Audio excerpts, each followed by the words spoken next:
there he is. He's muted. Hey Andy, how you doing, buddy? I'm doing great, thanks. How are you?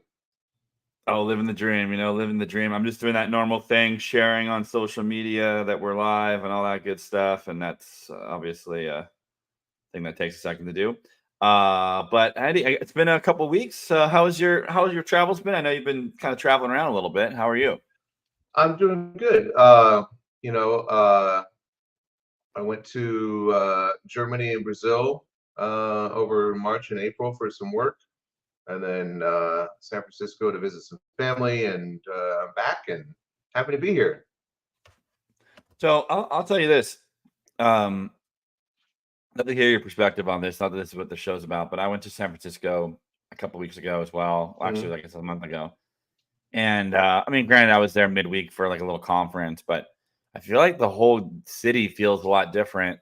And a lot of people are like attributing it to COVID. Like, you hear on the news that it's a desolate wasteland, and it was like the cleanest I've ever seen it. Barely anybody there. Like, it was quite a remarkable picture, like from what you hear on the TV and actually the reality. I'm not sure if you shared that based on what you see. So yeah, I was there in the city on Thursday and Friday, just a couple weeks ago, and we walked around sort of Chinatown, then a financial district and things like that, in the main downtown, and there weren't a lot of people. Everything was really clean, like you said. I didn't see like the supposed sprawling homeless encampments and dangerous characters or anything like that. I felt totally safe walking around. We walked around late at night and saw almost nobody, and anybody else we saw when we were walking around were usually on the little scooters. But which I can't ride because I'm a little too top heavy. It's dangerous. No, I feel you on that one. Well, and I would be like, hey, we were very much like staying in the tourist district just because that kind of had to do with where the so Pier 49 was like a half mile away, and we stay where the In-N-Out burger is essentially, and like I was like, hey, where can we get some breakfast around here? And like the people were like, oh yeah, there's nothing, everything's closed because of COVID, and I'm like, COVID from 4 years ago, COVID. So definitely been they've been quite a dynamic change in the city, but. Interesting enough. Anyways, this isn't the San Francisco show, although it is, but glad you have a good sometimes there and met some family. So we do have Seth Foster waiting in the wings, but of course, let's get to the news. Dude, we should get like a little bumper that does the news or something. We should. I mean, it's been 4 years now. I feel like we need to. We've only been doing this for 4 years. We're 3 episodes away from episode 100. So. So yeah, I feel like we should split the news up between this show and the next show. But so much stuff is like about to open all over the world. Tokyo Disney Sea's Fantasy Springs is in soft open right now, and POVs are coming fast and hard of the new attractions there, which look incredible. The Spider-Man, but make it Peter Pan kind of ride. And looks pretty great. And Gianna's, not Gianna's Bio. That's Disney World, but right. No, they have the Tangled Lantern Festival looks amazing. Dark boat ride, and a whole bunch of other stuff. Great animatronics, and of course the Beauty and the Beast ride. And then of course here we've got the DreamWorks Land at Universal Studios Orlando is in cast previews right now, and I saw some of my friends' stories, and that looks like a lot of fun. So really great land for kids. You gonna take your kids? Yeah, I got to do it. I gotta take them there. Looking forward to taking them there to that area. Have they been indoctrinated with the DreamWorks animation oeuvre? No, they have not been. They have not seen any of that. I probably think that Trolls would be the one to kind of get them started on because it's very musical. But we're at Cars, so Cars 1, 2, and 3, and they have Lightning McQueen's Racing Academy at these Hollywood Studios. So like we just go in there and watch it and all that, and it's really cute. And Max is, I mean, anything that has cars or wheels on it, like he's just playing with it, and so it's really cute and fun. And so. I mean, those movies hold up. I will say I was on another show and we ranked every Pixar film. Maybe I'll drop it in the comments in the description. And like We had a lot of fun doing it. It was like 2 hours. We just did like a bracket for all the Pixar films, and I won't give away who won, but it was. I also went through and watched Toy Story 1 through 3 and 4, and have a lot of interesting thoughts about that. After I actually watched it after that. Anyways, congratulations to the teams that are opening up the Dream World, DreamWorks Land. I don't know if that's the name or not, but the DreamWorks It's literally area. called DreamWorks Land, I think. Okay, fair enough. Hey, there you go. Hey, I should be a copywriter. No, and You then should. Tiano's Bayou Adventure is in final testing. They're starting cast previews at least as early as I know, at least in June. My wife got one today, so we're going to be going there. So I'll be sure to report back when I go on the ride. And then you'll pass. Go ahead. I'm very excited to hear your opinion about that. Yeah, I mean, I this is a controversial take, but I don't think Splash Mountain, the original, was that great of a ride when you really think about it for more than a minute. Like I feel like the hold your ears, but like not a lot. Like the story beats are really hard to follow, so it just comes down to these really quick gags, and there's a lot of animals around, and so if they were able to have similar fun, and if there's even a little bit of story going on, I think it easily could surpass it. So I'm bullish on it. I am thoughtfully bullish on it, and it's one of these things where they're not changing the ride layout, not touched, right? So hard to think that.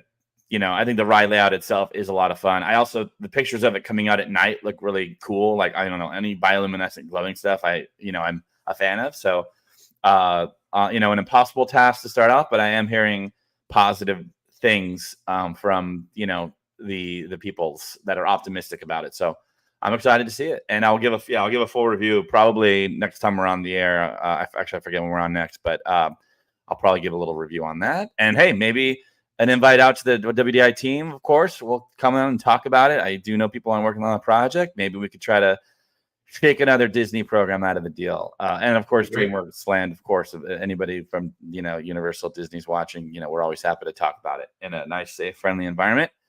And speaking of nice, friendly environments, I'm doubled up on my Pride merchandise today, and that's no coincidence. There is the, maybe I'll call it a sister organization or cousin organization to TETV. There is an event happening in Orlando.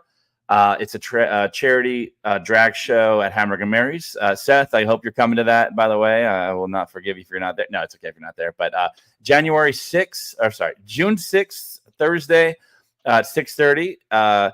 Go ahead and call 321-319-0600 for those who are listening on the podcast. It's released in maybe a year from now. We can have you call in. Do you want to book your table? So for those who have not been to Hamburger Mary's, it's a restaurant, and they have a drag brunch that they do every weekend. And we have the team that puts on the drag brunch. I approached them and said, hey, like, we'd really love to do a show that's like theme park Orlando-based themed. And so we're going to have Disney, Universal show songs. And I did even challenge them to try to work SeaWorld into there. So it's going to be a lot of fun. You have a good meal, and then hopefully open up some wallets. We're going to have a silent auction and raise some money for the Big Break Foundation, which is working to make our industry more inclusive. So I'm really excited about this event. If you are in Orlando, please check it out. Just call the restaurant directly to make an appointment, and please bring friends, bring family. It's going to be a very inclusive all age. I don't know if it's all ages. I think there's like 16 years old and up with adult supervision, but it's going to be a great event. So come on out and open to the public. So they haven't announced it yet to the public, and I do think that this is going to probably book out, because whenever they do these shows, they do, because it's Disney Universal stuff. So early access now. Call now, and looking forward to seeing everybody there. Come say hi to me if you're a fan of the show. I'd love to know about our fans, and love to see you there. So with that, why don't we go ahead and bring on the man of the hour? And here we got to get our another a buffer for this. Bring on the guests of the show. We're doing a 2-on-1 with Seth Foster. How you doing, Seth? All right. And I plan on being there. I'm just sorry that you didn't ask me to perform. But. Well, we need it. Now, I will say, is anybody else hearing a little feedback from Seth when he's talking? Are you? Yeah, it's a little bit of some static. Oh, Yeah. really? All right, let me switch mics. All right, perfect. No worries at all. Yeah, so it's gonna be a lot of fun, Andy. And hey, you know what? Maybe we can do this on the West Coast. There's got to be a drag place out there that would be willing to do an event. That'd be cool. Yeah, there's several. Yeah. And yeah, it's great to be doing. I'm not actually aware of an event that's focused on the LGBTQIA plus community in our theme park world that's ever happened. Maybe you are aware of that. At least in person, I'm not aware of any event that's happened. I'm trying to think. I don't think so. Not that I can recall. I mean, I'm not a member of the LGBTQ community necessarily, other than like ally. So I'm not, you know, jacked into that whole network as some people might be. So. Well, I'm jacked in, and I'm. It's gonna be a lot of fun. Seth, what do we got you this time? Is that any better? No change. Did you switch microphone? Are you sure you switched Yeah, your microphones over? microphones. Do you have AirPods or anything that you could switch over to? We weren't hearing this earlier. It sounds like radio interference. It's weird. That's strange. Sorry. CJ didn't mention anything when we were talking before. Let me adjust the volume a little bit, see if that makes any difference. Anything? Does that help at all? Nope. Maybe log back off and come back in. Just crossing fingers there. Yeah, no, we've never had this issue, and it's okay. I mean, I could do the interview for you, but you know, hear you. That would be, I think, it'd be hard to hear. It'd probably be a lot smarter if you did. But, and if you have headphones that you can directly connect to your computer, that may help a little bit as well. So just maybe throw everything at it. I'll try that. Hold on just a second before we do that. You got it. I might be able to disconnect in. I think it sounds like radio interference to me. Yeah. Okay. Yeah, that's fixed. That's fixed everything. All right. Well then. And you're like, I didn't even plug it in. Even if you didn't plug it in, that sounds great. No, that's fine. Okay, cool. Well, Seth Foster, everybody, welcome to the show. We're excited to have you on. Well, why don't we go ahead and tell us about your background, who you are, what you're about, and I know you have a long story. This is long form here, so please dive into the details, and we'll interrupt you with the questions along the way. Go ahead. At the dawn of time. Yeah. I don't want to put anybody to sleep, so I'll try to do the short version of it. A few years ago, I was going, how do you wind up being where you are, kind of thing, because it didn't start out this way at all.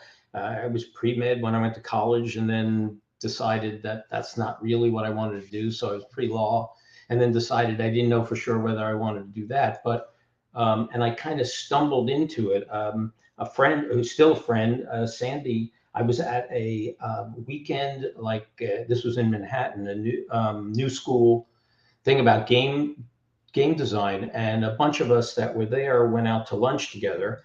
And we were talking about what we wanted to do and why we were going to this thing. And I pulled out this article I had read about this early days of interactive game stuff that was a mix of education and entertainment. I said, that's what I wanted to do. And Sandy was sitting directly across from me, said, I worked on that project. And as a result, she introduced me to folks at Sesame Street. And that's kind of really where I started being involved in what led into themed entertainment. From there, I was involved in electronic publishing, where I was a producer and wrote and managed the process, did a number of games, including the first truly interactive visual interactive game for the Mac. And I was visiting. My career has been a series of stumbles, I guess. I have never gotten a job from an ad or a blind application or anything like that. It's always been somebody I knew somebody, or somebody called me because they knew of me from somebody, something like that. And that's what happened with Disney. I was visiting a friend the first time I'd been to LA, and was visiting a friend who happened to work at Disney, and said, hey, do you want to have a general interview? It isn't for any job. It's just to put a name to a face to a resume. And I said, sure. And I went in thinking, 30 minutes and I'd be done. And 2 days and 13 interviews later, I wound up about less than 5 days after that, getting a job with Disney Studios in motion pictures and television production, and moving. And Disney moved me out to LA. And what happened there is I thought I had wanted to be a producer, and this job wasn't exactly that, obviously, but it was a way in the door. I was maybe the longest title of all jobs ever. My title was Senior Liaison to Motion Pictures and Television Production, Studio Operations, and Creative Talent. And basically my job was to fix problems, and my boss didn't even want to hear from me. Every 3 months we'd have lunch, but he said, I don't want it. You figure it out, solve it. I don't want to know about it unless it's really bad, and I don't want you calling me. So that was basically my job. And as a result, I wound up working with virtually every part of the studio. And I knew a lot of people within the studio. And what I quickly realized, what I wanted to do, which was kind of mixing technology and entertainment and breaking down the fourth wall so guests didn't know what they were seeing was real or not, where that line was. That wasn't ever going to happen in motion pictures and television because there was too much money, too much ego, too much invested in how they made TV and movies, and still do for the most part. Where that was really happening was at Walt Disney Imagineering, and I don't know exactly how it happened, but I met a guy who was a coordinator at the time, who wound up later being one of the guys that ran Imagineering, Craig Russell. And I would go over to meet him for lunch every couple of weeks, and he was really gracious. He would introduce me to people. He'd set up interviews, and I wound up getting put on about 6 different projects at Imagineering, all of which got shelved. And some of them came back years later, but finally, after about 3 years or so of that, I just said, forget this. And I wound up meeting somebody at another company that was started by some ex-Imagineers, Dave Schwenninger and Bob Gurr, who I'm sure you know Bob Gurr. I don't know if you know Dave, but you should. He was a manufacturing genius. Bob was an engineering genius. Some people would say Jesus, maybe, but and then and a guy named Tom Reidenbach, who is an architect design guy. And I wound up going to work there as a project manager / producer. And of course, ironically, the first project I worked on was something for Walt Disney Imagineering. What was the era of that? Like, what year are we talking? That was late 80s. Okay.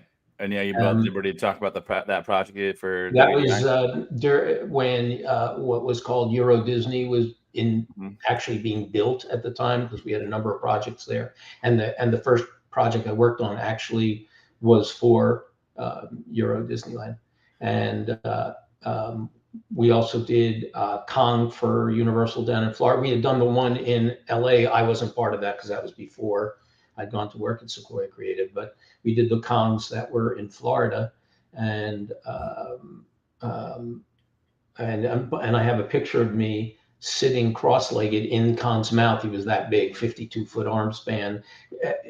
Bob Gurr invented new technology for that to work, and it really came off really nicely.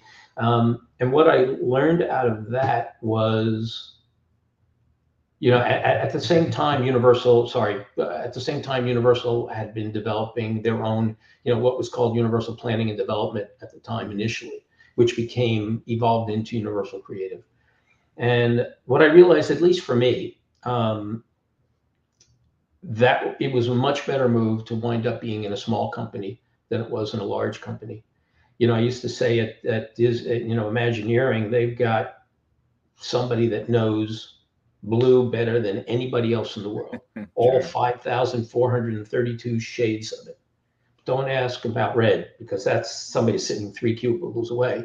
And things get, and I don't mean it as aspersion, but what happens is in any of these big organizations, things get very siloed, and you not pigeonholed, but it's not as easy to kind of move and learn and do different things. Well, at Sequoia Creative, I did everything but draw. Even though I did that kind of stuff as a kid, I kind of lost the skill. I hit puberty and lost my ability to draw. And that's a story. Or you just started having feelings about it wasn't good enough. That may have been what it Yeah, I was. guess. Now, so when did you? Because I mean, I'm a big fan of Bob Gurr, and what always stands out to me, and for those that don't know, who've been living under a rock for 65 years now, just did very big on the ride vehicles, but probably the biggest thing was that Treasure Island show where the ship would go down, Las Vegas Boulevard and then sink and then unsink, which is just, I mean, I remember that first time I saw that show as a kid. Like now it's, I mean, I don't even know I think it's gone. I mean, it's like a stage with whatever, but, were you there during that time so I can fangirl about you? I mean, I was actually responsible for the precursor to that. Okay. So Sequoia, this is one of those weird instances where you're sitting at a table and you kind of have a vision of yourself sitting at the table and going, how the hell did I wind up here? Why am I here? I was like, I don't know, 27, maybe 28, something like that. And I was sitting next to multiple Academy Award winner John Dykstra, Bob Gurr, a guy named Sid Mead, who anybody that's a designer knows he is truly a giant of 20th century design, and maybe one of the nicest people you would have ever met. He's passed now, but one of the nicest people you would have ever met. I mean, a true giant of design.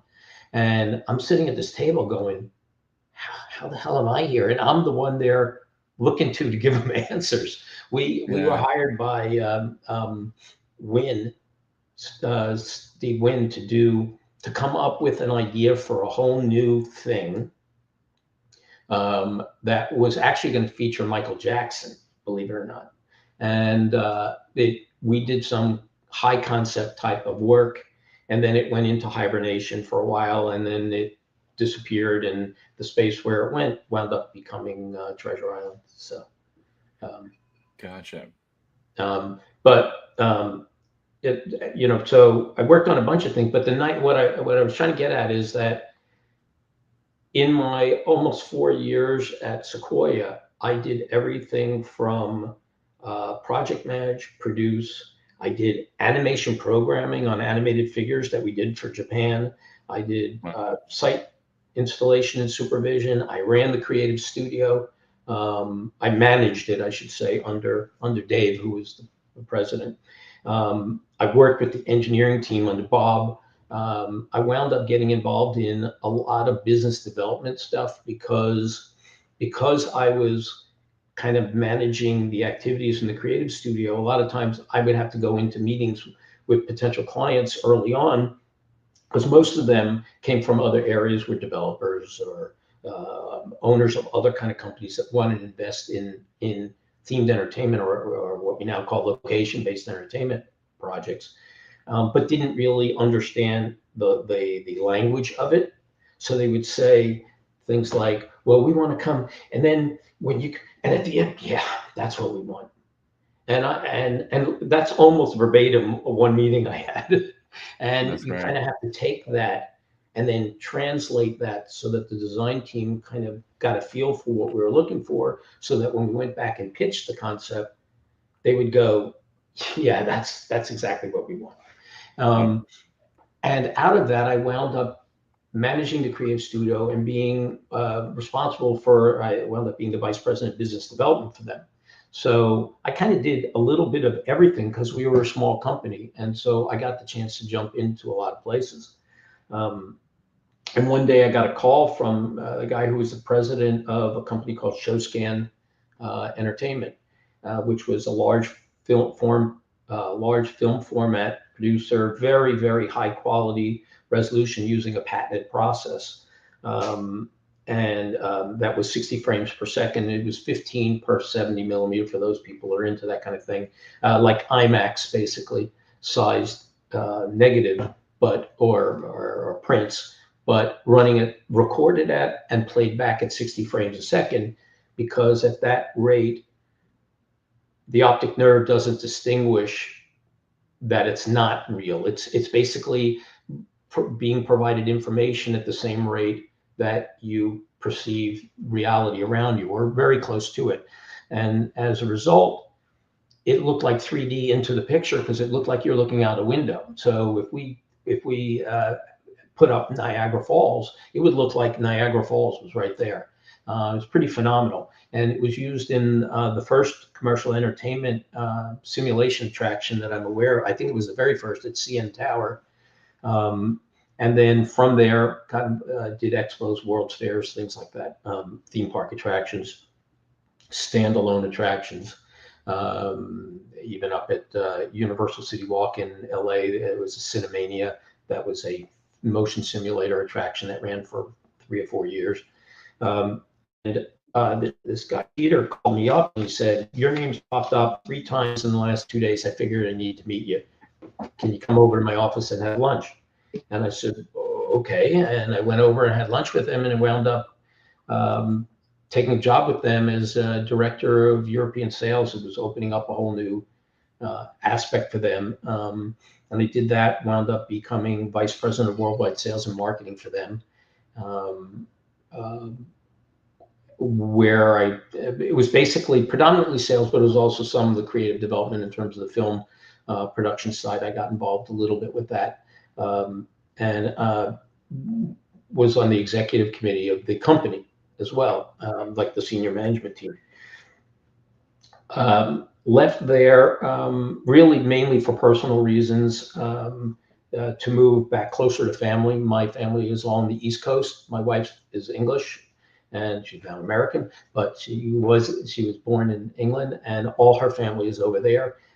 We were having a lot of trouble having kids. We were trying to have kids, and I knew that that was going to be a struggle. So we wanted to be closer to family and support. And I wound up getting involved with someone in a sweat equity position in a company that we focused on develop out-of-home entertainment. And we had 2 basic lines of products, if you will. One of them we put on the back burner to focus on something called the Amazing Space, which is still to this day probably it's my biggest failure and probably the thing I'm most proud of as well. It was if you imagine taking a children's museum, taking away all the signs about what you're learning, and then theming it like a Disney experience. That's what it was. So the idea is at that age, and I knew this from Sesame Street, at a young age, up until about 8 years old or so, kids don't distinguish between learning and having fun. If they're having fun and they happen to be learning, it's totally transparent. And that was the purpose of the Amazing Space. There was something called Discovery Zone that was out there as a runaround place where kids would climb and yell and scream, ball pits and slides and stuff like that. And the parents would sit, have coffee, and read the paper and kind of look over every once in a while to see where the kid was. Amazing Space was designed to be everything that wasn't. And it was an educationally oriented entertainment thing. But the idea was kids could do it, but if they did it with their adult guardian, their parent, whoever was taking them there, if they did it together, it would be better. More things would happen. You could do more. If you did it collectively with other people, some of the activities and things that we had around there, the interactive stuff, then there would be more of a reward. The payoff would be bigger. And Mel Simon, who at the time owned the Mall of America, was one of our angel investors. And we opened a prototype at the Mall of America as a result. Spent the coldest, one day was the coldest day ever recorded at the time in Minneapolis. I was there for that. It was so cold, they said, when you go out to the car, don't grab the handle on the car to open the door without gloves on, because it'll fuse your skin and rip your skin off. That seems a little dramatic. Yeah. How cold was that? I mean, I want to hear a number. That was cold. Yeah, that's cold. Yeah. And we then did the first of what would have been the national rollout. And we did joint venture with United Artists, which was the largest exhibitor at the time. It was like the AMC of movie theaters at the time. And it was an entertainment complex that was anchored by a multiplex, a United Artists multiplex. It had a Sega GameWorks, which was one of the earlier Sega GameWorks, that Spielberg was involved with. And then there was the Amazing Space. And we built it. It looked great. We were doing fantastic numbers. The week before we opened, we had a grand opening. One of our key investors defaulted a huge amount of money. No. And we just couldn't backfill fast enough. So even though we had great numbers, the Sega people came over and to ask us, how much we spent on it. When I told them, I asked them what did they think, and they guessed we'd spent 4 to 5 times what we actually spent. Oh, wow. And so it's, again, I'm really proud of it. Families loved it, kids loved it. We were doing great. That we had great people working with us, and we couldn't backfill financially fast enough. So it went under.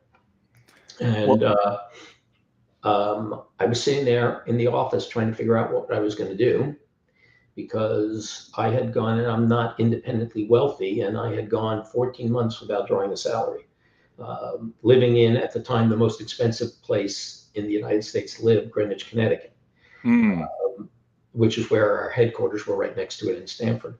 And I had enough money to make it through the next month, and then I had no idea what I was going to do. And New York and the Southern Connecticut certainly isn't the hotbed of themed entertainment. I mean, it's much more so now. Yeah, at the time, yeah. But then nothing. So I was trying to figure out what to do, and I got a call from this woman who had worked for me, that I worked with, and then she actually worked for me at ShowScan, and she had moved back to Europe and was in a meeting, and somebody asked about me, and they knew she was still friendly. We stayed in touch. And she said, I don't know if you'd want to do this, but Thomson CSF, a big French conglomerate, bought a company in England called Red Diffusion. And they didn't realize when they bought it, they had a small entertainment group. Small, doing 60 million a year or so back in, this was the later 90s. And they got rid of the former management, and they brought in a guy from headquarters, a French guy, to run it. And they wanted somebody from the industry as like a number 2. And they had known me because of some dealings we had where we were putting together a bid for a project we actually didn't get, and asked what I was up to. And so I said, well, I'll talk to them. And they asked me to come out to Paris. And I thought, okay, I'll see people I used to work with in Paris, and that'd be great. I'll have my meeting and then I'll go home. And that was another one of these marathon 2-day meeting things. Wound up having to run through Charles de Gaulle to get to the plane. Literally had to throw my bag in the door as they were closing it to stop them from closing it. And 5 weeks later, we moved to England, and I was in charge of their global sales and marketing and new product development, and kind of acted as a sounding board for the head guy in terms of industry and stuff like that. And, it was a great job. It just wasn't the right job for me. And it's a weird feeling when this is really, you really can't complain because it's a fantastic job for someone. But I loved living there.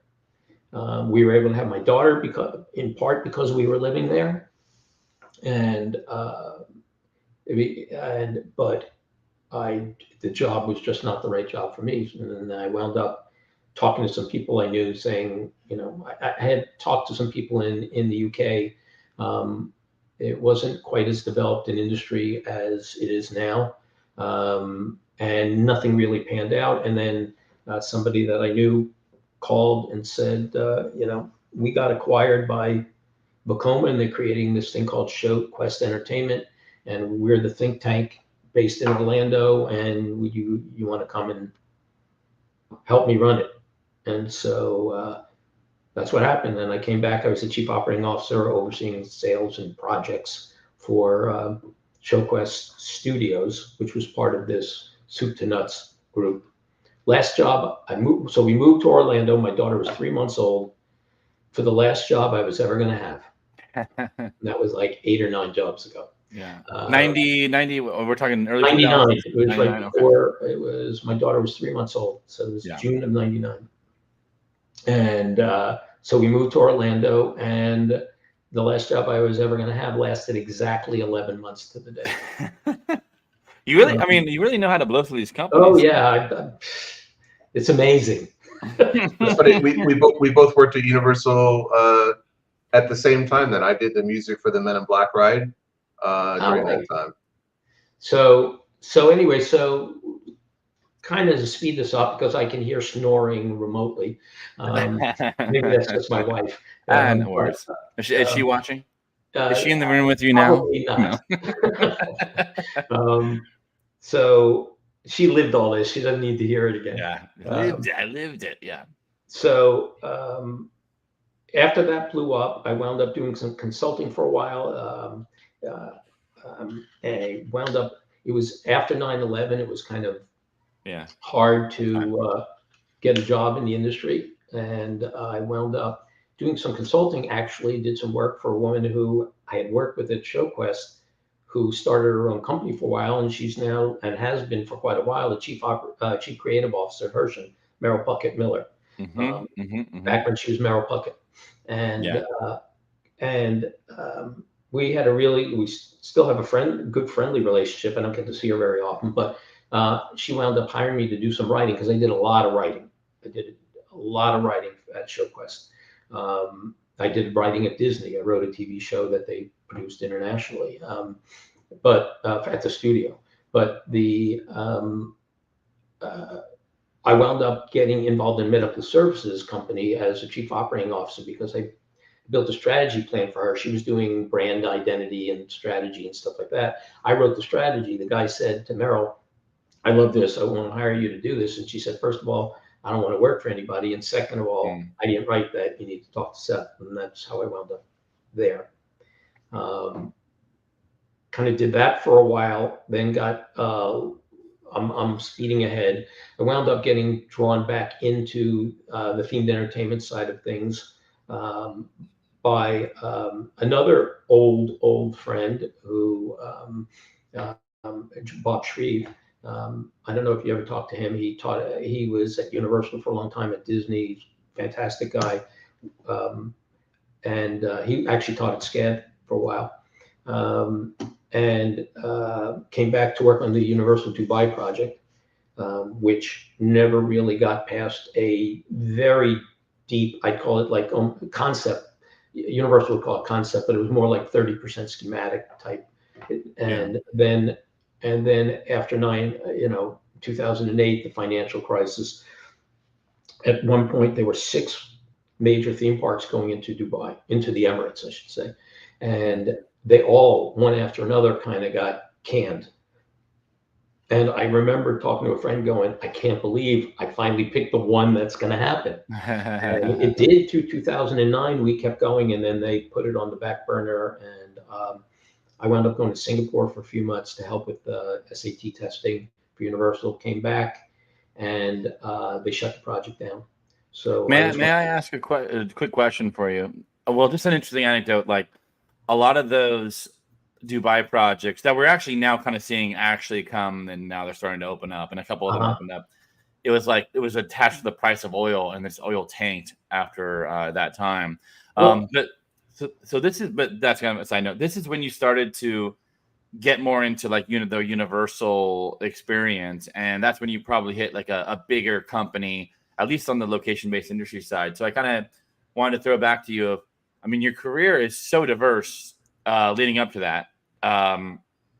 And just would love to hear about some of the skills you picked up along the way. And you also touched on the fact that, at Disney, or, you maybe have an expert on the color blue, which we know what you're saying. And so how was the differences, and how did working in those smaller companies prepare you? I know it's like you were probably going over around 15 years of career, but you were jumping all over the place. Like, what were the things that you learned and brought to your Universal job, and then beyond that? I would say that, looking back particularly, I think every single opportunity I wound up having, I learned things from that were of value later on. Because whether it was, dealing with, I skipped over it, but in the freelance thing. I did all the writing for Shanghai. I came in to do the writing for Universal Shanghai, and was supposed to get. They came back and asked me to come on board. Scott Trowbridge and Thierry Koo asked me to come on board to work on that for 2.5 years. And I went, wow, I don't have to manage anybody, I just get to write. Fantastic. And then GE had just bought the company at that point, and they put the brakes on that project. So, you learn, I think you learn about, from business development and sales, you learn the value of integrity. You learn the value of keeping your promises. And even if they're not to your benefit, keeping your promises, or at least that's the way I did it. Because I was never a salesperson per se. I was just a solution provider. And I would say that's the thread. If you look back, that's the kind of the thread that carries through my whole career is, producer is nothing more than a problem solver. If everything worked perfectly and everything aligned the way it's supposed to, you wouldn't need a producer on a project. But that's not what happens. And so to me, a producer is somebody that fixes problems or gets in front of problems so that everybody else, the wedge that clears the path so that everybody else can do their best work, and also maintains the focus, not only on the goal, but on the details. And that's sometimes the hard part. But all of those things, in doing the sales and business development stuff, whether I was doing the deals myself, negotiating, working out terms of agreements. I've negotiated with lawyers that had, 25 years of experience, and I was the only one sitting on the other side of the table. So you have to learn fast. And I think all of those things are it's another spoonful of a half a skill. I'm like a jack of all trades. I don't know if I'm a master of any of them, but I know a little bit about a lot of things as a result of kind of being all over the place. Well, you talk about producing as problem solving. I think that's a really great point. I've produced some short films that I literally felt that way. I've said it out loud several times where I'm just a problem solver and facilitator. When you are producing big projects and managing a lot of people, and they're inherently creative projects because they're creative themed entertainment projects. How do you balance the creative goals with the practicality of budgets and locations and personalities and all that? That's a good question. I don't know that I've ever kind of thought through it and said, okay, I'm going to balance the budget here because we're not going to do this there. But you just kind of evolve into it, partially in knowing the team. I've always relied on the team I'm working with. I trust them. It's really important to me that they know I have their back, and that for me, one of the most important things, I'm tenacious. I can fight, but I'm much better fighting for other people than I am for myself. And so, I can be a little bit, I don't think I'm a bull in a china shop, but I can be tenacious about it. And that's usually on behalf of others. And I think that if other people see that, then they start to trust you. Or if they come in to complain and you don't shut them down, but you listen to what they say, and especially if they're saying something about something you screwed up on. I've had lots of times. In fact, Patrick's walked into my office before and said, I didn't like when you said this, or we should have done this, or blah, blah, blah. And if you get outside yourself, and if you kind of push your ego at least a little bit to the side, and you try to actually listen to what somebody's saying, and you can go, you know what, that's a good idea. And you apologize to the person, or you say, that's a good idea, let's try that. And I think people start to trust you, and then it becomes a lot easier, because then you walk in and you say, and I had to do this once when I was in charge of Super Nintendo World, the creative development on that. During the concept stage, there was one point where we had to cut the budget significantly, but I mean by tens and tens and tens of millions of dollars. And we had a very short time frame to do it. And I went into gathered the creative team around and said, here's the story.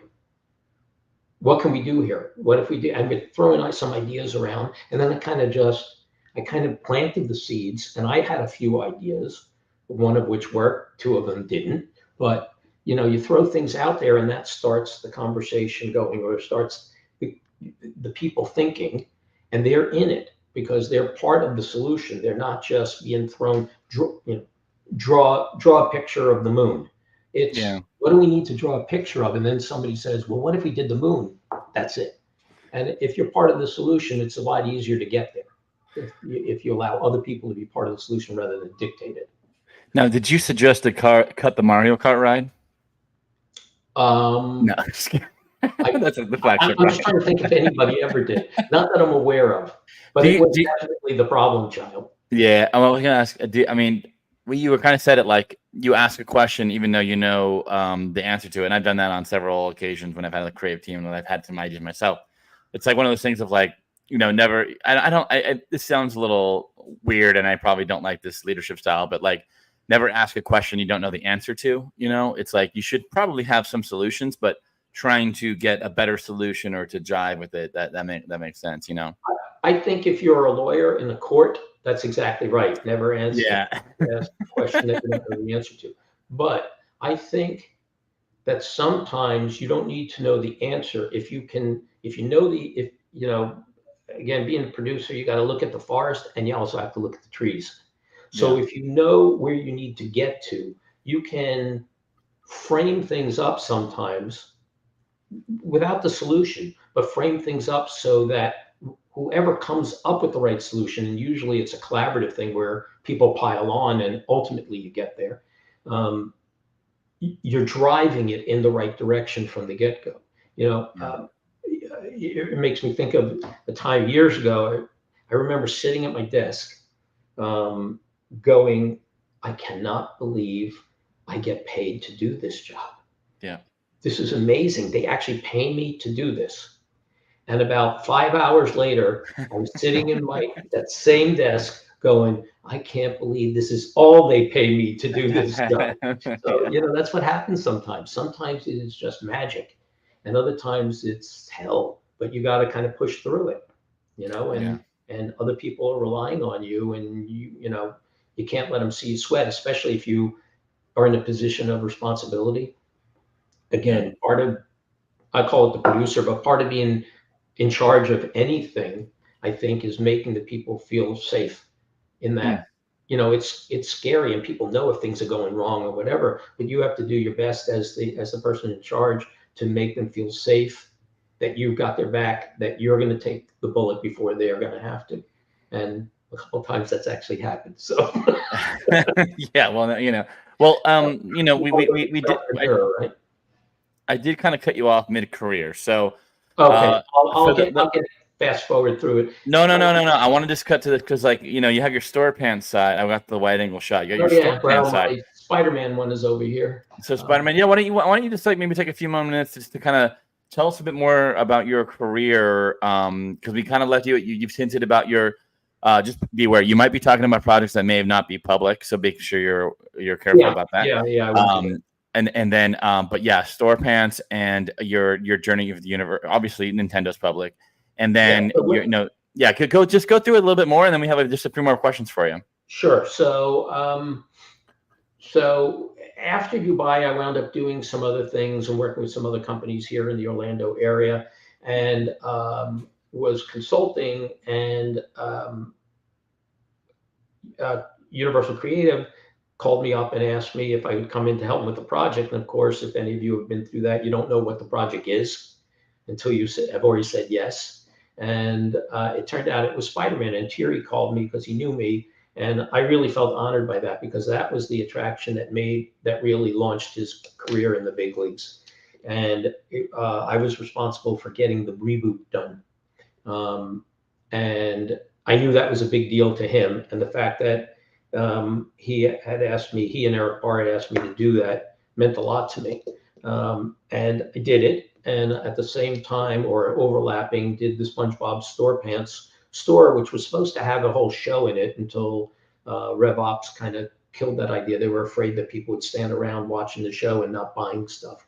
So we kind of toned that down a lot. At the same time, I oversaw some conceptual design early concept stuff for a few things, one of which is what became Springfield, and some other things that haven't happened, so I can't really talk about them. No I went with Whitewater, worries. where I was doing special That's right. We projects. haven't got to Whitewater yet. Oh, yeah, your career, you touched everything. You're like the Yeah. Renaissance man of our industry. I don't know about that, but Or you can't. Yeah, I don't know. I'd be hard pressed to say that, call myself that. But I was with Whitewater for almost 4 years in North America, but also international, because I have so much international experience. Got involved in some of that stuff, and originally I was tasked with creating new. That same woman who called me about the project, the company in England, was wound up being the president of one of the divisions of Whitewater, and asked me to come in because she wanted to get in custom design stuff, and knew that was something I was pretty comfortable with. And then she left like 3 or 4 months later, so it was holding the things bag, kind of right? changed. And Universal kind of called me back, and that was Nintendo. And then it gets a lot easier, because after Nintendo, I did some consulting with SeaWorld Deep Blue Creative, Brian Morrow, and who's got BMP now, and he was a fantastic guy. And Josh Adcock, who's got Basement Creative, who's also a fantastic guy. Both of them wear mismatched socks, by the way, all the time. And little trivia thing. Both great guys to work with, and a really different kind of experience than Universal, where you have to have meetings to have meetings to have meetings. And there it was, I came in with 3 ideas for a concept to Brian. He goes, "Which one do you like?" I told him which one. And he said, "Why?" I told him. He said, "Okay, go do it." I said, "Okay, who do we need to meet with?" He goes, "No, that was it. It was a 20-minute meeting. Something that would have taken 8 weeks at Universal took 20 minutes with Brian." So, and then iTech reached out to me and asked me to come in, and I wound up coming in and taking over a portfolio of projects that were in trouble, and then ultimately vice president of project administration, where I oversaw the technology side and the creative studio, and then we gradually ramped up the technology side to be more independent because it was going to be sold, and then and it was put on the market, just that the creative studio was going to stay iTech, and the technologies division was going to get sold off. And although we still have a strategic alliance with them, and then Tate came in and said, "No, we want the technologies, but we also want the creative studio." And so they acquired all of iTech, and then 6 months later acquired all of ThinkWell. And then there was the commingling of the creative studio into, I think they're still working on a name for it, but it's the Global Creative Studio. And that leads me to now, where I'm just doing some consulting. Now, I do want to just okay. I'm just going to personal. I think we were destined to work together, Seth, because I was interviewing with to go to Universal, and I'm not, the dates don't matter too much, but it was an associate producer job, and it was at the Beijing team, and that project got on hold, and then they said, "Hey, we love you. You got to work at Universal. This would be amazing." And we have a new project coming online, and they used the code name, which was Nintendo. And then I just never heard back. So that we were willed to work together. And then, of course, we worked together at iTech Entertainment together. Yeah. So, I mean, I think you're the first person on the show that's ever really worked directly for, or I worked for. Now, what's your perception of me? I'm going to go offline and go ahead and what is working Patrick like? I'll be straight up, because this is pretty easy. I mean, you threw me a softball here.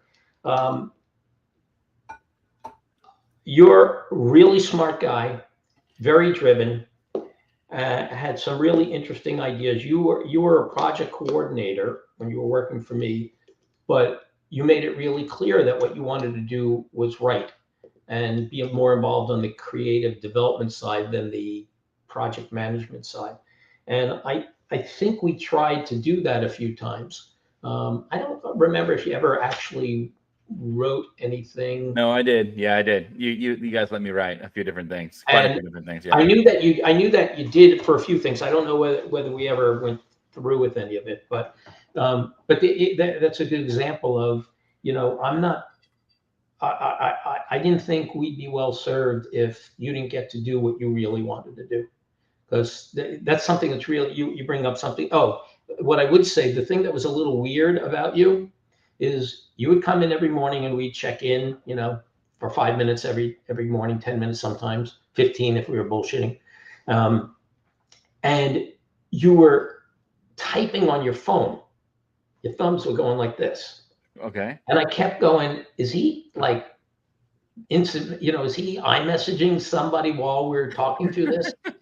And it kind of threw me at first. And then I realized you were taking notes on your phone. And you were actually the first person that ever was taking notes on the phone that I had come in contact with. And it threw me a little bit.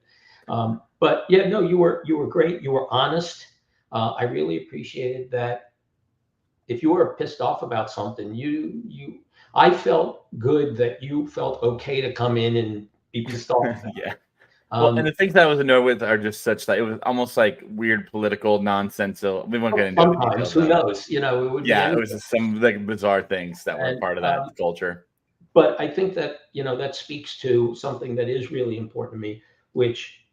And maybe, I don't know if it's just because I'm older or hopefully a little bit wiser or a little less massively A-type than I used to be, where, at Showscan, I was the only person that had their own assistant, because I had all 4 of them doing work for me at the same time, and the president got pissed off because he couldn't get anything done. So he said that I could have my own assistant. So, I used to be like crazy, stupid crazy, traveling 500,000 miles a year out of the country, 28 miles, 13 countries in 15 days. My record's 5 countries in 1 day. It would be just insane type stuff like that. And what I think it was really important for me is that helping people be the best they can. That's actually what I find the most fulfilling about stuff.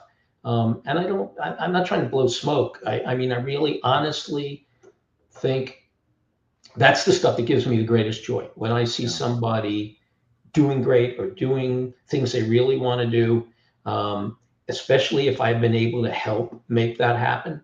That's I never really had a mentor. I always wanted one. Yeah. But I never found somebody I'd go, oh, they're a mentor to me. And so I've always tried to help other people, any way I can, whether it's do something different like you with writing, or they get laid off and I try to help find them a job, or, I just feel like it's important for me personally to do that, just because it's selfish. It makes me feel better about me and all my flaws. Well, I'll just say, Seth, and I know, Andy, you're here. Sorry.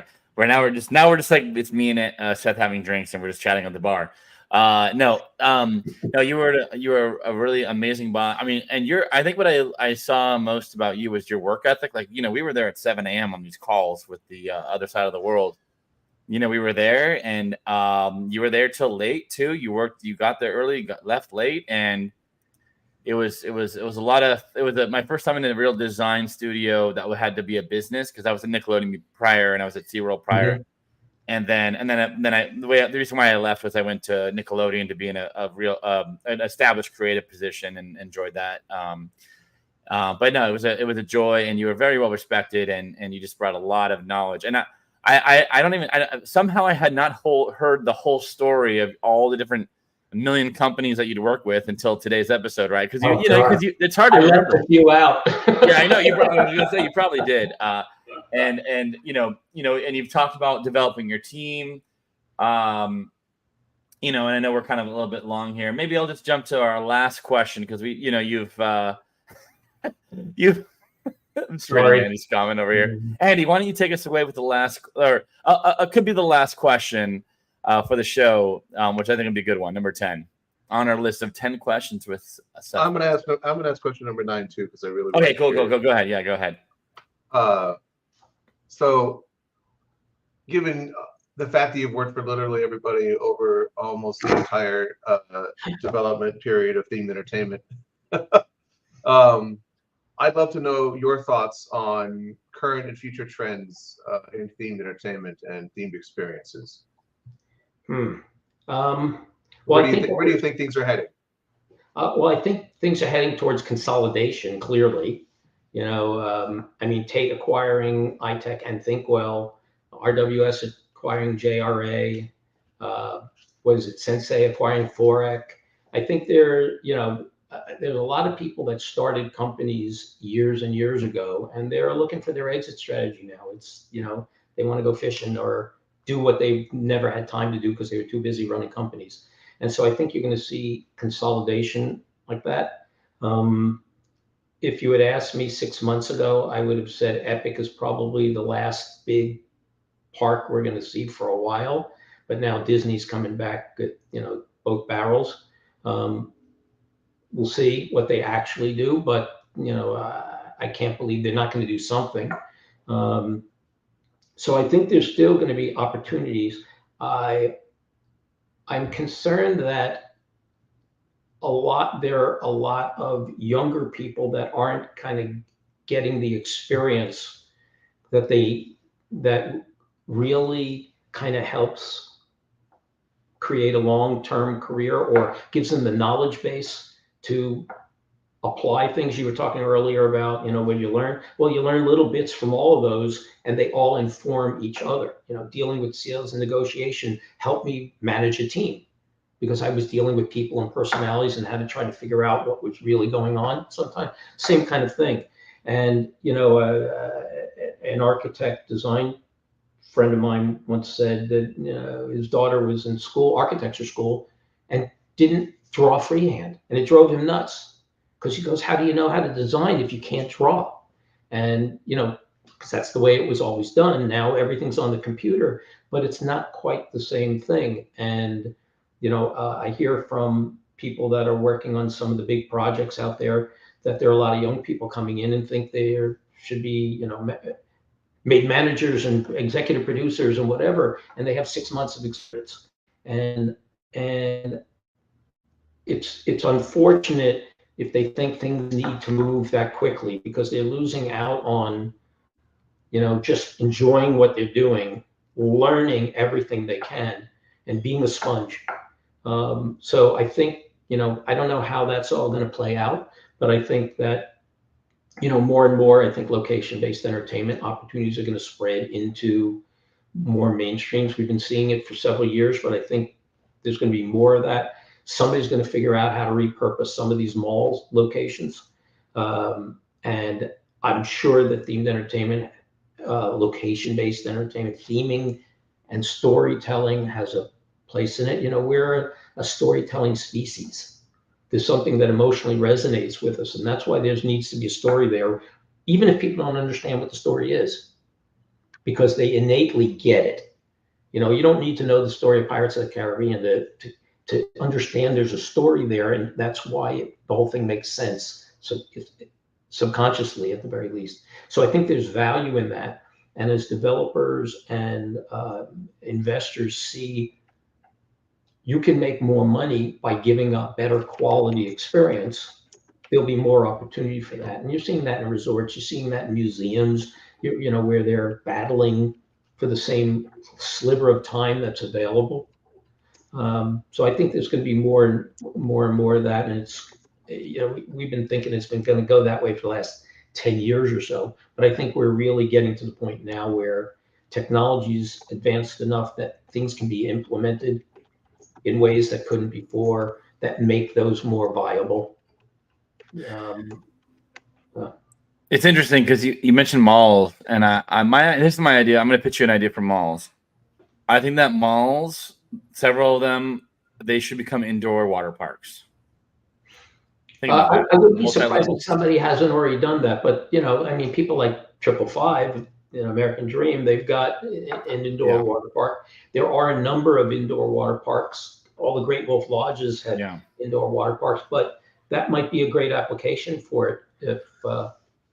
If any of you investors are out there, I don't know. It's so hard. I couldn't afford it. So, Well, and some you touched on something, and I'm gonna ask you another question, but I'm gonna give you a little bit of my thinking. When it comes to people coming into the industry and maybe coming guns blazing, wanting to be the creative director or the executive person on the project, it's enthusiasm, right? Like they've been sitting in the they've been growing up with it. They've been going to theme parks and they have all these ideas, and there is not, and I say this a lot, there's not like a medium for people to express themselves in on that scale as you can in the movie industry. Because in the movie industry, I have an iPhone right here. You can create a movie on the industry on your phone, and you can edit it, and if you get your friends together, you can create and you have the right lighting, you have all these things, you can create a movie. Push it out to the You world. put it on YouTube. You can be a star. Theme entertainment, the low entry barriers are escape rooms. You have haunts, but the large scale productions like the Guardians of the Galaxies, the Velocicoasters, like no, that takes a lot of people to make those happen. And to our loved ones who are watching and our friends that are coming up in the industry, it doesn't come from a place of like, these guys got to pay their dues. It's more of like, I was a sponge, now I'm kind of more middle career. It's like, you're a sponge learning and seeing all these diverse perspectives that kind of help shape you. And you think about things differently, and I learned a lot from Seth when I was working with him. And, it's like it's one of these things of like, if you're the smartest one in the room, it's time to leave the room. You know what I mean? Like you're going to go to these rooms and like learn so much. And yeah, it's going to take time. It's going to take time unless you want to go and make your own miniature golf course and have full creative, and then run the business to create these amazing, 600 million, billion. I mean, these numbers are so high. Yeah. You have to have the knowledge and the experience to do it. And it's just the nature of our industry. It's not it's not like keeping people down. It's more of just, no, this is the reality. It's like you want to bring that experience, keep that passion up, right? So for the last question, which we always love to ask, is, what advice do you have to those who are just entering the industry, or not even just entering, but to advance people's careers? Any career knowledge to somebody, because you've managed to stay afloat. You only had that minor gap over those 9 months where you were treacherous. A few gaps along the way. Yeah. Over those. And then Andy, you have something to add to that? Well, before we get to the last question, you want to touch on sort of like my hot take on that last subject about younger people in the industry. I think that social media has really worked to the detriment of up and coming professionals. I think there's a lot of people that instead of focusing on skills and talent and doing the work, are more interested in living the lifestyle that they have perceived of a themed entertainment professional. Because there's so many people out there that have, really put their lives out on social media and their opinions and the projects and things like that. And, some of the people that, get interviewed for Disney Universal, media packages and things like that. I think a lot of people are chasing themed entertainment fame, and notoriety and clout, rather than, making sure that they're the indispensable person on site or in the room when the projects are being developed. And I think that I've seen a lot of that lately, and I think that leads to a lot of people with making the wrong assumptions about like how the industry works, and like that paying your dues is like an ugly term now. It's gatekeeping and all that stuff. But I think that there's a lot of people that are more focused on notoriety and social media clout rather than being known for doing really good work and being indispensable and people wanting to have them on their team. I think you kind of hit it, Andy, but I think that is even a much broader thing, because you hear about that all the time. People think these influencers are, whether they're travel influencers or shopping influencers or whatever, they think that's the be all and end all. And sometimes you're missing out on a lot of stuff. I mean, one of my lucky things is that I always really loved learning. So if I was learning something new, I was interested in it. I was fine with it, and I would push myself. I always wanted to put myself in a situation where I didn't know, but I was being forced to have to step up and know. So I had to learn fast, and so I kind of challenged myself with that. But to what you're saying with people coming in, I think you also made a good point, Patrick. There isn't a real stepping stone, I don't think. So what I would say is there are more opportunities, though, to get in the door than there ever were, between things like this show, Big Break Foundation, TEA, Next Gen, the fact that there are several universities now that actually have programs on this stuff, which that never existed before. Yeah, Um, incredible. Now, that doesn't guarantee you anything, but it guarantees you enough to be able to talk to somebody moderately intelligently. And if you're a nice person, what I found, there's some real, you don't bleep here, so there's some real assholes in this industry. Beep. No, Yeah. you're good. You can But, cut. I mean, it's fine. We're friendly. but there's some really, really nice people too that'll go way out of their way for people that they take a liking to.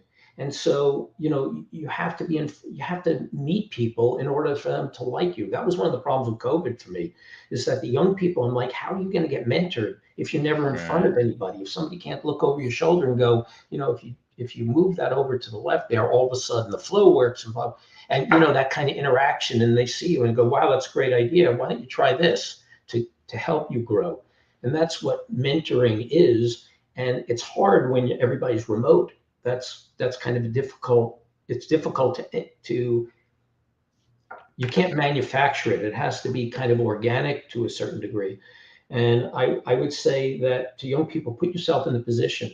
And if it is, maybe you've already at a university, or maybe you can't afford the program, whatever, but you can afford to go to a TEA mixer and meet the next gen people and get involved in those kinds of things and meet people and understand that it might take a little bit of time. But if you put yourself out there, and I may know that may be uncomfortable, and I don't mean being bratty, but just being smart and interested. And if you kind of know what you want to do, that will help people go, oh, they want to be a designer. Well, there's a junior graphic designer position at this place or whatever. I just sent a note to somebody about exactly that today, because people don't mind going out of their way to help somebody. It makes you feel good.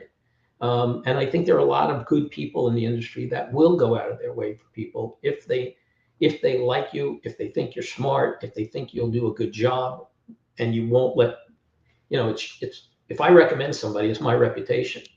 So I want, if somebody recommends me, I'm not going to let them down, because I don't want it to look badly for them. And so I would say that young people, take whatever you can. Don't only focus on Imagineering and Universal, because sometimes working for the smaller companies gives you unique opportunities that you wouldn't have at one of the big guys.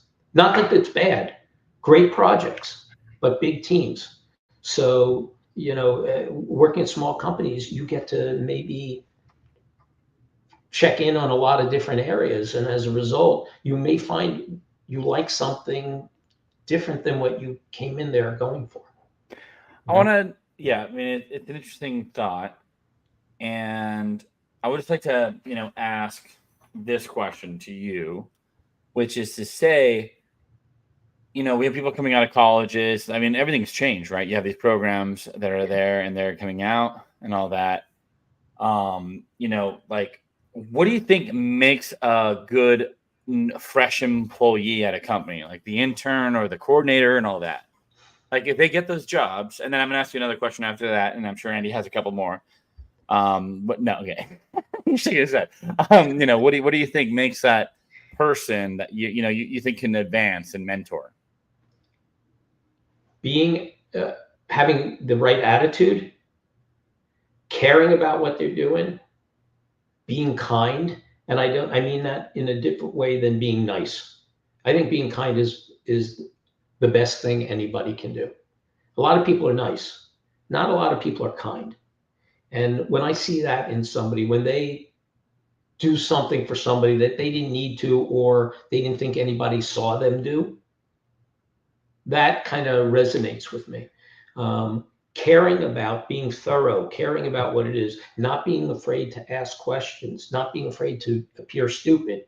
Well, you asked me to do these 5 things, but what's the priority here? Or I'm working on this thing, but I don't know if I should do this and that, or go this way or that way. What do you suggest? Being unafraid to appear stupid. You're not stupid, but it builds trust in me, because if I feel like I don't have to worry about them, because if they don't know what to do, they're going to come back and check. I don't have to be hovering and checking over their shoulder to see what they're up to, kind of thing. So as an intern or something like that, those are really it. Be kind, be thorough, be honest. Don't be afraid to ask questions, and be really do the best you can. Don't phone it in just because it's 4:55 and friends are meeting at the Crooked Can and get there. Do what it takes to do the job right. Your best version of right. It may not be right, but you'll see the effort somebody put into something, and that's the important thing. Because if somebody is willing to put in the effort, you can always help guide them in the right direction. But if they're not willing to put in the effort, or not willing to, work at it, to grind at it a little bit, then, there's nothing you can do about that. You can't force somebody to do that. Got it. All right. Well, last question. So, I mean, you've had a storied career, and we asked that question about the people who are just entering, but what about those who are kind of in the middle of their career, like myself, and I mean, Andy's a little bit later. I mean, we're kind of in the same agenda, I mean, I don't know, Andy, I don't know your age. You're 35. I know what you mean. Yeah, like people who are more established. Out of the hole here. Well, when I turned 50 this year, I said, like, well, I think I'm well. People call me middle-aged, so like, no, I think I'm well into my 3rd trimester. But we don't even see it, Andy. I mean, you're established, but I mean, we all know that like nobody's aging anymore because nobody smokes it. I mean, most people don't smoke and all that kind of stuff. And you're in your 3rd quadbester. Yeah. What about those who are? I mean, just people who are maybe, just a little bit later in their career. They're not quite on the executive level like you've been, and are trying to, evolve a little bit. What would be your story to them?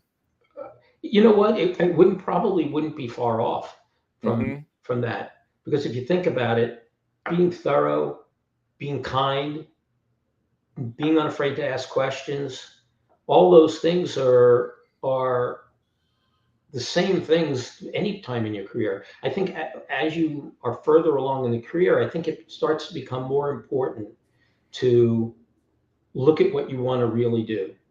And I don't mean just professionally, because life kind of gets in the way too. And you have to figure out where the balance is for you, because the phrase, you can have it all. Well, you can't have it all, because you only have so many hours in a day. And so something winds up having to give, especially in an industry like that's global, where you get calls at 1 o'clock in the morning, or 5 a.m., or you have to travel and you're on a plane for 24 hours, or stuff like that, if you're working on projects like that. So you have to kind of decide what you want to do, and then do the same thing. You're better equipped to do it because you're more able to network people that and don't be afraid to ask people that you trust, because you don't want to lose your job because you're looking for a job. But if there's people that you trust, to say, look, I'm looking for a change, I'm really wanting to move more in this direction, fine. Or you may go, you know what, I thought I wanted to be vice president of the world, but actually I really like being an illustrator. I know somebody that just likes being an illustrator. Yeah. And then he said, no, I don't want to be a manager. He could be. Yeah. I like drawing, and that's what I want to do. So you have to start being comfortable with yourself, and everything isn't about getting one more or whatever. And I know that goes counter, what Andy, what you were talking about earlier about the,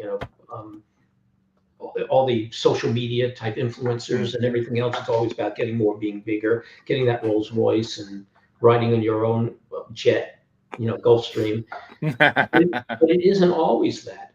And if you can find a way to kind of tune that noise out to a degree and figure out, I don't want to sound like too zen-y, because my wife will tell you I'm probably the least zen person she knows, even though I'd like to be. No worries.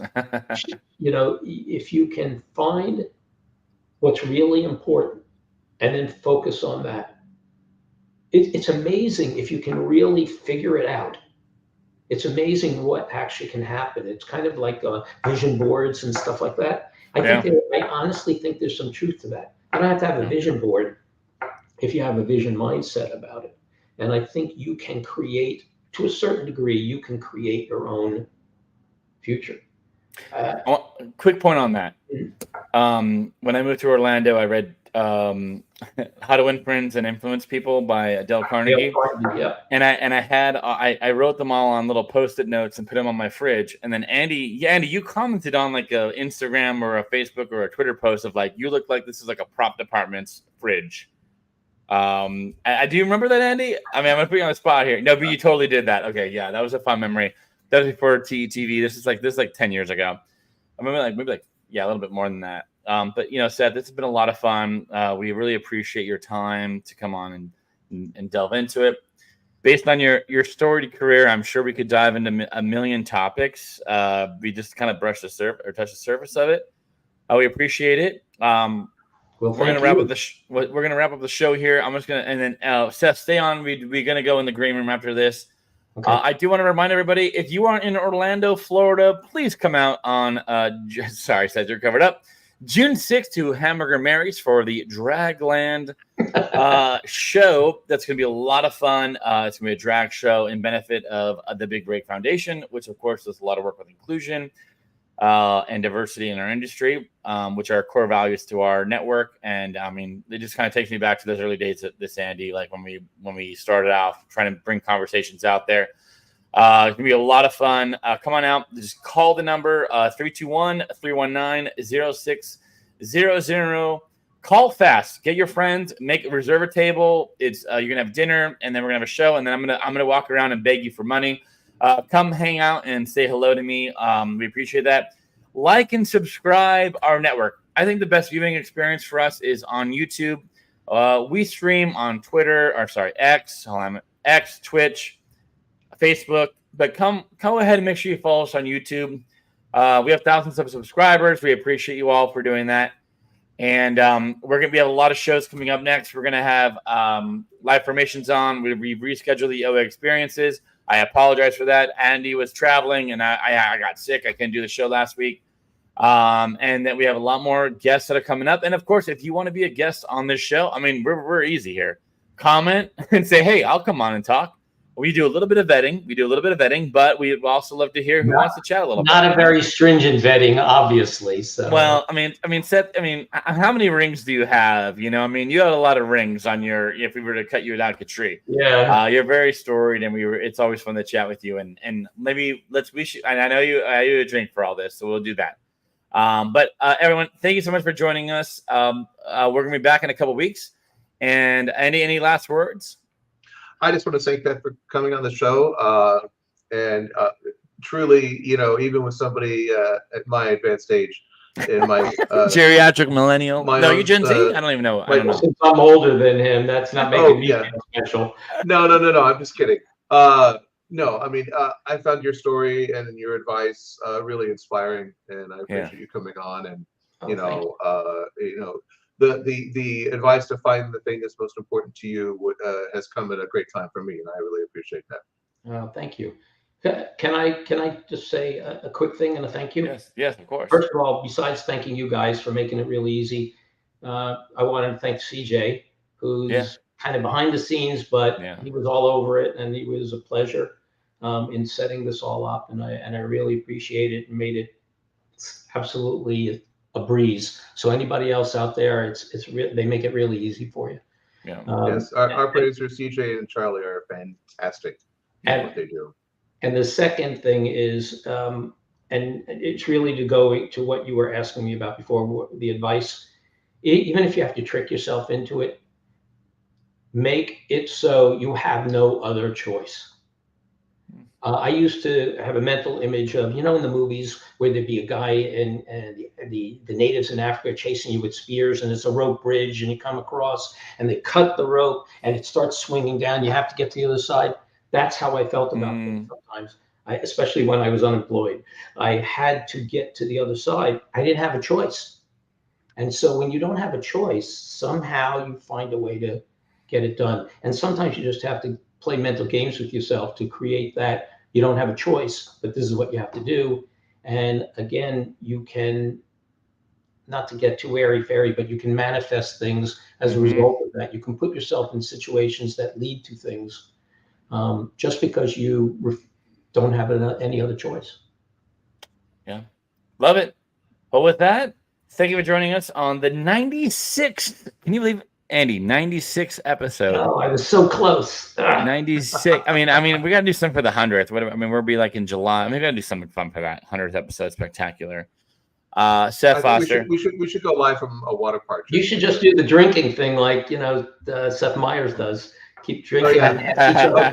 Yeah, Corrections is my favorite show on TV or the internet or anything like that. Okay, right I'm gonna be honest with y'all. Okay, now that we're a little over here, but like the way I get my news is I watch Jimmy Kimmel's monologue, I watch Seth Meyers' monologue, and I watch Stephen Colbert, and then I watch The Daily Show. So I have a very filtered news from the liberal perspective, and that's okay because if you go to the other side, it's like it's a whole other bag of worms. Gosh, that's a lot of fun. Yeah, I mean, Andy, I think we got to do that best of or something. It's gonna be a lot of fun. I mean, and we're coming up on it. We got to make sure that because we have so many people booked that we have to make sure we're not just like, hey, here's Michael Libby because he's been on the show too many times. We're gonna make it special. Love you, Michael Libby. He's not gonna watch this, but no, Michael Libby, love you. Like and subscribe us. With the 5 on it, the 5-timers club. Yeah. No, but this is cool, and yeah, I mean, Andy, really, the TETV has been through a lot of cool, interesting things. Like we started off, during the pandemic, we had 80 to 100 volunteers, and now we just have a core team, and it's solid, and we're 4 years in, and I mean, there's no real need to stop us. I could just do this. I can StreamYard, and I can do this, and Charlie and CJ are amazing at it, and they're dedicated, and really, we get a feedback a lot of wow, this was really cool and easy, and the process, just like you said, and that's because of them. They're amazing, and they're both gainfully employed, right? So it's really awesome, and we appreciate them for all that. And with all that, I can go on nostalgic for a long time, but this has been episode 96, 10 questions with Seth Foster. If you're listening on the podcast, the year is 2030. No, I didn't. No, it just felt like it. Just felt that long, that's all. We're going to get caught up on it, but, and have fun, everyone. It's a summertime, so everyone's going into the big business. A lot of fun products that are opening. Bye, everybody. Take care. Thank you again. Thanks, guys.